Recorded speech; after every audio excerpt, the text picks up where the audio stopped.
AQI Islamic Foundation.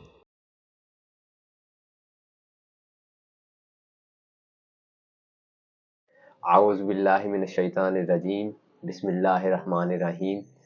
تعلیمی درس قرآن سبق نمبر 3 سورۃ فاتحہ، اور سورۃ فاتحہ کا آج ہم جو ہے وہ ذرا سا خلاصہ بیان کریں گے۔ اللہ تعالیٰ نے قرآن پاک کو جیسا کہ اکٹھا نازل نہیں فرمایا، حالات اور مواقع کی مناسبت سے جیسے جیسے حالات آتے تھے اور مواقع ہوتے تھے تو ان کی مناسبت سے اللہ تعالیٰ نے جو ہے کچھ آیات کر کے نازل فرمائی اور ایک صورت نازل فرما دی۔ اس طرح کر کے اللہ تعالیٰ نے نازل فرمائی، اور قارئین کی آسانی کے لیے مفسرین قرآن کریم نے بھی یہی کیا کہ جو ہے صورت اس کا پہلے خلاصہ بیان کر دیا، پھر اس کی 2-3 آیت کا ترجمہ اور اس کی تفسیر، پھر اگلی آیات، اس طرح حصہ بہ حصہ جو ہے انہوں نے اس کی تفسیر کی۔ ہم بھی اسی طرح جو ہے پہلے سورۃ فاتحہ کی تفسیر بیان کریں گے۔ پہلے سورۃ فاتحہ کا خلاصہ بیان ہوگا، اس کے بعد جو ہے اس کی آیات کی تفسیر۔ اچھا جی، سورۃ فاتحہ جو ہے وہ مکی صورت ہے۔ صورتیں جو ہوتی ہیں وہ 2 قسم کی ہوتی ہیں، ایک مکی صورت ہوتی ہے اور ایک مدنی ہوتی ہے۔ جو مدینہ منورہ میں جو ہیں وہ حضرت محمد صلی اللہ علیہ وسلم پر نازل ہوئی وہ مدنی ہے، اور جو مکہ شریف میں نازل ہوئی وہ مکی صورت ہوتی ہیں۔ تو سورۃ فاتحہ کا نام، اس سورۃ کا نام کا مشہور نام سورۃ فاتحہ ہے۔ فاتحہ کے معنی ابتدا کرنے والی، شروع یا آغاز کرنے والی۔ اس سورت کے 25 نام ذکر کیے گئے ہیں، جن میں سے چند میں بیان کروں گا۔ فاتحہ الکتاب، فاتحہ القرآن، ام الکتاب، ام القرآن، قرآن عظیم۔ ٹھیک ہے، یہ کچھ نام ہیں، باقی اور بھی کافی نام ہیں۔ اس صورت کے خصوصیات اور فضائل: پہلی خصوصیت تو یہ ہے کہ کوئی بھی نماز ہو، چاہے فرض ہو، چاہے نفل ہو، سنت یا واجب یا وتر کچھ بھی ہو، اسے ہر نماز میں پڑھنا فرض ہے۔ اس کے بغیر ایک حدیث میں بھی آتا ہے کہ نماز نہیں ہوتی، اس کو جس نے نہیں پڑھا اس کی نماز نہ ہوئی۔ اور اس کی دوسری خصوصیت یہ کہ یہ پہلی صورت تھی جو پوری مکمل نازل فرمائی گئی حضرت محمد صلی اللہ علیہ وآلہ وسلم پر۔ اس کے بعد مزید صورتیں تھیں جو پوری نازل فرمائی گئی تھی۔ ایک حدیث میں رسول اللہ صلی اللہ علیہ وسلم ارشاد فرماتے ہیں کہ قسم اس ذات کی جس کے قبضے میں میری جان ہے کہ سورۃ فاتحہ کے مثل نہ کوئی صورت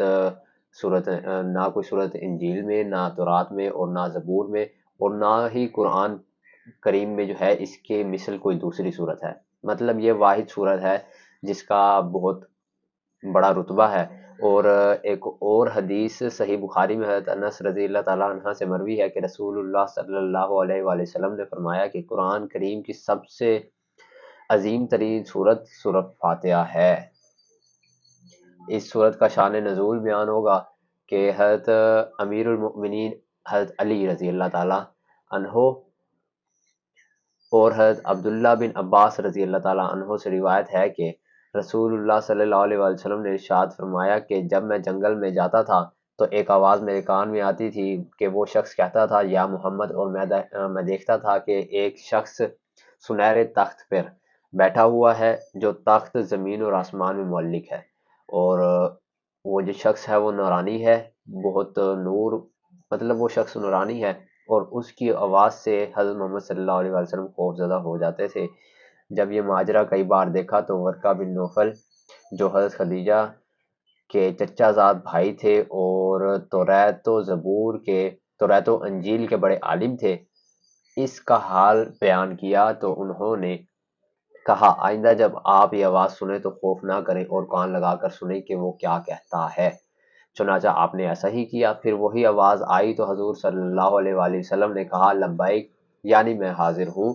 تب اس نے کہا میں جبرائیل ہوں اور آپ اس امت کے نبی ہیں۔ پھر مجھ سے کہا کہ کہو اشہد ان لا الہ الا اللہ و اشہد ان محمدًا عبدہ و رسولہ، اور پھر دوسری بار کہا کہ کہو الحمدللہ رب العالمین، اور اسی طرح پوری صورت کہلوائی حضرت محمد صلی اللہ علیہ وآلہ وسلم سے۔ اگرچہ اس صورت سے قرآن کریم کا آغاز ہوتا ہے، مگر ہرگز یہ نہ سمجھا جائے کہ جو وحی کا سلسلہ تھا وہ اس صورت سے شروع ہوا۔ پہلے صورت الگ کی چند آیات تھی جو نازل ہوئی تھی، اس کے بعد مختلف آیات نازل ہوتی رہی، جیسا کہ پہلے بتایا گیا حالات اور مواقع کی مناسبت سے۔ خلاصہ مضامین صورت کا مزید خلاصہ یہ ہے کہ یہ صورت اللہ تعالیٰ نے بندوں کی تعلیم کے لیے نازل فرمائی کہ اللہ تعالیٰ سے کس طرح دعا مانگی جائے۔ تو اللہ تعالیٰ نے ہماری تعلیم فرمائی اس سورہ میں۔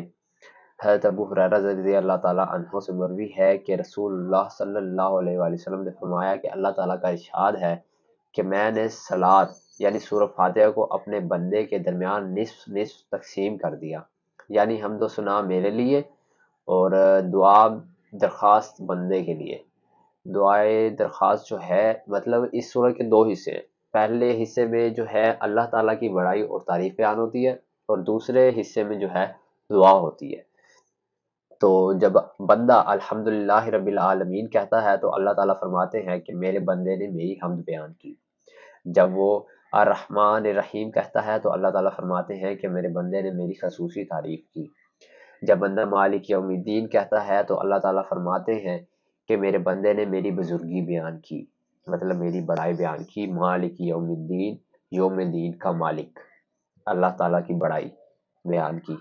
اور جب بندہ کہتا ہے ایاک نعبد و ایاک نستعین تو اللہ تعالیٰ فرماتے ہیں کہ میرے بندے کے درمیان ہے، یہ میرے بندے کے درمیان ہے، اور میرا بندے کے واسطے وہ سب کچھ ہے جو اس نے مجھ سے طلب کیا۔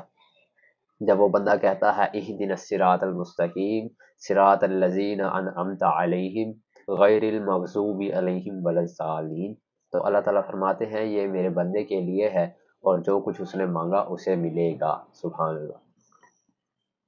نماز میں سورہ فاتحہ پڑھنے کا مسئلہ۔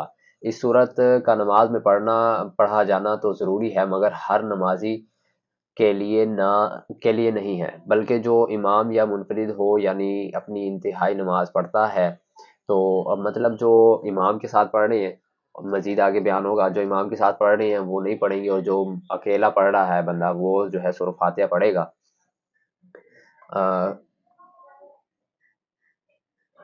حق تعالیٰ کا ارشاد ہے قرآن کریم میں کہ وَإِذْ قُرِئَ الْقُرْآنُ فَاسْتَمِعُوا لَهُ وَأَنصِتُوا لَعَلَّكُمْ تُرْحَمُونَ، یعنی جب قرآن پڑھا جائے تو نہایت غور اور توجہ سے سنا کرو، امام کی طرف کان لگا کر سنو اور بالکل خاموش رہو۔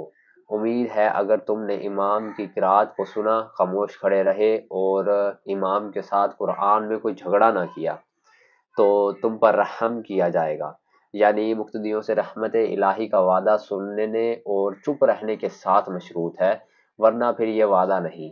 اور یہ آیت بلا جامعہ قرات خلف الامام کے بارے میں نازل ہوئی، جیسا کہ امام بہقی اور امام زرقانی نے اس کی تصریح کی ہے، اور احادیث صحیح مشہور ہے کہ جس کا ترجمہ ہے کہ جب امام پڑھے تو خاموش رہو۔ جس حدیث میں آیا ہے کہ جس کا ترجمہ ہے بغیر فاتحہ کے نماز نہیں ہوتی۔ اب جیسا کہ پہلے ہم نے آیت کا ترجمہ پڑھا کہ قرآن پاک میں آتا ہے کہ اللہ تعالیٰ فرماتے ہیں جب قرآن کریم کی تلاوت کی جائے، آیات کی تلاوت کی جائے تو کان لگا کر سنو، اور اس حدیث میں آتا ہے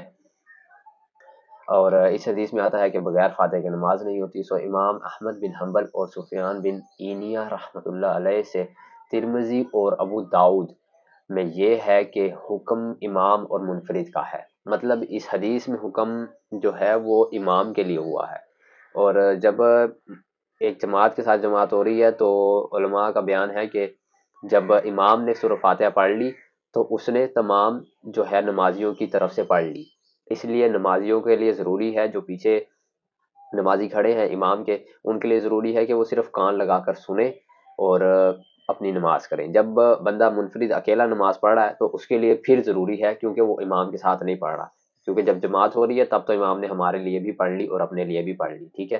تو اس کا یہ مزید چھوٹا سا خلاصہ بیان ہوتا ہے، یہاں پہ کوئی جھگڑا اس طرح کا نہیں ہے کہ اب ایک حدیث میں تو آ گیا ہے کہ فاتحہ کے بغیر نماز نہیں ہوتی اور ایک قرآن کریم کی آیت ہے، یہاں مسئلہ ہے۔ زیادہ مسئلے میں پڑھنے سے اچھا ہے جیسا کہ امام جو علماء فرماتے ہیں ویسا ہم عمل کریں، ٹھیک ہے، اور دعا کریں کہ اللہ تعالیٰ ہمیں قرآن کریم کے معنی طلب صحیح سمجھنے اور ان پر عمل کرنے کی توفیق عطا فرمائے، اور جتنا قرآن سیکھیں دوسروں کو سکھانے کی توفیق عطا فرمائے۔